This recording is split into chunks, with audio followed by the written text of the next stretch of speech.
Welcome back to Wisdom and Life. Thank you so much for your support and always being there to give me the motivation that I need to keep going. If you're watching the video and haven't subscribed, please do so. And please leave a like. You can share, you can comment, and help us grow this community together. Today, I want to talk about something that has been bothering me for a while now, and that is caregiver fatigue. I came into contact with a very sick patient when I was very, very young. Those days of HIV, AIDS, when people used to go up to the last stages of AIDS. And you see how someone suffers in pain, and there's this caregiver who is turning them, who is giving them food, who is giving them medication, who is helping them around, even just putting on their clothes. And I can tell you for sure that caregiver fatigue is a thing. It's actually a thing. And how do we define caregiver fatigue? Caregiver fatigue is a state of physical, emotional, and mental exhaustion that occurs when someone takes on the long-term responsibility of caring for another person with significant needs. And we will look at some of these significant needs, just as I've mentioned some of them. This is someone who definitely depends on you for activities of daily living. They're called ADLs. They are not able, and actually the definition of nursing is being able to do the things that this person would have otherwise done for themselves if they were okay. And remember, I want to focus on especially caregiving while at home, because in the hospital there is a way they are helped to debrief. But at home, you find that they have no knowledge whatsoever to be able to debrief, to be able to just let go of whatever emotional and psychological issues that they are going through because of caregiving.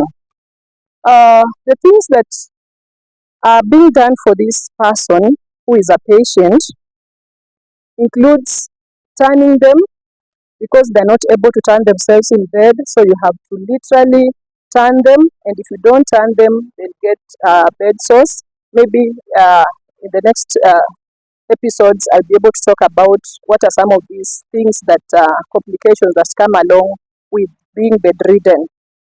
Also helping them sit up in bed, supporting them with ambulation, that is walking around, giving them food or feeding them. Sometimes they're not even able to swallow properly, so you have to wait for them just to be able to swallow whatever it is that is in the mouth. It takes long for them to take the food. Changing diapers. These are people who are soiling themselves in bed. They're not able to go to the toilet. They can't feel when it is coming, so they just soil themselves. The caregiver's work here is to change that diaper and make sure that they are not getting bed sores. Sometimes you have to empty a urine bag. Maybe they are home with a catheter and they have a urine bag, or they have a drain, any other drain that you need. And even feeding, there are people who go home on NG tubes, that is nasogastric tube, the one that is usually in the nose or at the stomach. There is, especially for esophagus cancer patients or colon cancer patients, there's something maybe that you need to change, a stomach at home or something like that, taking care of their pain. When they're in pain, it is you who is giving them their treatment while they are at home. So let's see. Many other things may be part of the needs of this patient. It's not exhaustive, but some of these needs are the ones that bring you to a level of emotional drain, bring you to a level of emotional exhaustion. So let me share some of the things that may cause caregiver fatigue. And you know, when you're taking care of a patient, the most that you can try is to try and just make sure that you are not too patient, or other people also do not add to the number. Because if you do not take care of yourself, you will watch a video I did about self care for a caregiver. So your work here is to make sure that you do not become too patient. You become as sane as possible, as sober as possible. So what causes caregiver fatigue? One is something that I've always been talking about: lack of psychological and physical preparedness for the task. You know, if you've been through trauma, it doesn't mean that you are well equipped for you to be able now to become a counselor for that particular trauma, unless you go and equip yourself mentally and even knowledge wise. So be prepared for the task. And how can you be prepared for the task? For example, if it is a patient that you need uh, to be taking care of for a certain period of time, please get to understand uh, the challenges around that illness. How do you take care of that? If a patient doesn't have appetite, what do you have to do? If a patient can't turn themselves, how do you position yourself for you not to break your back as well? So those are some of the things that you should be interested in, so that you are not going to become a patient at the end of this caregiving session. Another thing that may cause caregiver fatigue is lack of adequate support systems. There are people who play the hero all the time. They have family members who can come through for them, but they will prefer to be the ones taking care of this patient. Another scenario is there are other family members, yes, but they are also not willing to assist in the caregiving of this patient. So please, the lack of adequate support may also be part of caregiver fatigue, so that you're just alone there. Then you also feeling isolated and detached from the outside world. Sometimes you can take care of a patient until you forget about yourself, until you forget about things going on around you. When someone is mentioning something maybe that has been on the news lately, you are like, okay, that is happening in which country? Because you are so much engaged in caregiving than that you forget about yourself. There's also when stigma is associated with the illness that you are taking care of the patient, you will also get caregiver fatigue, because not many people will want to be associated with you, not many people will be visiting, not many people will be supporting. Another thing will be financial strain. Long-term illnesses drains people financially. And sometimes when you realize that there's not so much you can be able to do for this patient in terms of money, taking them to hospital or buying them the diapers they require every other day, you begin feeling drained, you begin feeling exhausted, you begin feeling guilt, you begin feeling anxious. And there's also emotional toll as you witness the declining health. Sometimes you may have done all that you need to have done. You may have done all the correct things, but the patient is not improving. Instead, they are declining day by day. So this also brings fatigue. Sometimes you may even experience the anticipatory grief, because now you're thinking this person is going to die, what is going to be next. Or sometimes some people will feel like they just want the patient to rest because of what the patient is going through. And as I've always said, that life belongs to God. He decides when He wants someone to rest, uh, when He wants someone to live, and He knows when to call them home. So some of those things may be the cause of the caregiver fatigue. What are some of the symptoms of caregiver fatigue?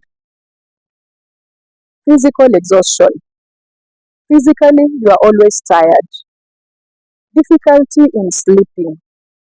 Irritability, anxiety, depression, loss of interest in activities like I had mentioned, because you are already enclosed in an activity and there is nothing much you can be able to do. So other things are going on, and you are secluded, you are living in your own world. Then there is that social withdrawal, because now you can't even catch up with what is going on. Changes in appetite, feelings of hopelessness, resentment towards the person being cared for, and even other people, maybe who are not supporting you, feeling of losing control over your life, and then self-neglect. Sometimes you may experience physical signs and symptoms of caregiver fatigue. You may experience body aches and pains. You may experience fatigue, just as we have mentioned, kuchoka, mwili kuchoka, then frequent headaches. You are taking Panadol left, right, and center, but they are not improving. Increased or low appetite. There are people who, when they are stressed, they'll eat more. There are people who are, when they are stressed, they'll eat less. Unusual changes in your weight, depending, of course, whether you are eating more or you are eating less. Then insomnia meaning that you are not able to sleep properly at night. And when all these things coupled with all those other emotional things we talked about, your immunity gets lower. And when your immunity gets lower, then you're susceptible to infections. Upon the unapata, you have upper respiratory tract infections that are on and off, and they're very regular because your immunity is already low. So how do you manage caregiver fatigue? I may not be able to delve so much into this, but I want to refer you to a video. I will put a link in the description. One video I've done about self-care for the caregiver. Another video I have done about care for the caregiver, so that you just see what is it you can be able to do for yourself. Because as much as this person is sick, they are an individual and you are an individual. You have to, at some point, dissociate. You have, at some point, to think about yourself. And I always say that if I'm not able to take care of myself, then I'm not able to take care of any other person. When mentally I am not in good frame of mind, then I'm not able to bring any other person into my space. So learn to take care of yourself, and I will put the video in the description below. But some of the things, quick things you can be able to do, please don't die alone. You are not the hero. Ask for help when you need help. Ask for help when you need help. Get support. Ask your family members to step in for you. Maybe to go and even shower. Maybe to go and see your children. Maybe it is a parent that you are taking care of. You're not born alone. And if you're born alone, you have cousins, you have aunties, you have uncles. You can ask them to sit in for you for at least 2 hours so that you can take a nap. Get support. If it is money that you don't have, you can tell them to even fundraise, but don't die as you watch. If it is in the hospital, you can even ask the social service. Then be honest with yourself. Talk with other caregivers. There are other caregivers in your same in your position who, by experience, they may be able to tell you this is how we have overcome here and there. Take regular breaks. Do not neglect your own needs. There are people who, because of the stress they are going through, they're not even able to eat, as we have said. They're not even able to shower. They're not able to do anything for themselves. Please remember that you also are an individual. And as I said in the beginning of this video, that we do not want to have two casualties, or we do not have to have two patients.